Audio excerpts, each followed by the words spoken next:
Lorsque l'on observe une œuvre ancienne, il ne faut jamais oublier que l'on fait là une démarche quasi archéologique. Nous contemplons le témoin d'un passé révolu.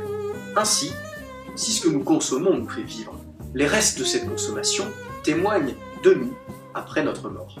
Daniel Spoerry devait sûrement avoir cette pensée à l'esprit lorsque le 23 avril 1983, dans le parc de Moncel à Jouy-en-Josas, il réalisa, avec une centaine de personnes, une performance intitulée « L'enterrement du tableau piège », aussi appelé « Le déjeuner sous l'herbe ».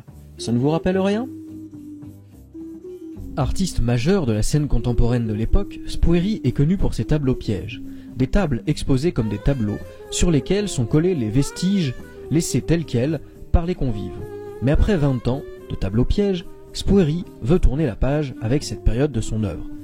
Et il va le faire d'une manière tout à fait spectaculaire en conviant ses amis à un grand repas, à la fin duquel les tables couvertes des restes sont enterrées dans une tranchée de 40 mètres.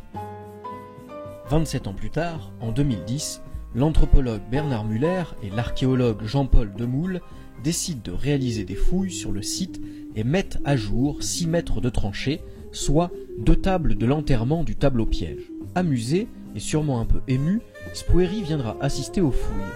On peut imaginer que pour l'artiste, ce ne sont pas seulement les vestiges d'un repas qui sortent de terre, mais toute une époque artistique aujourd'hui muséifiée.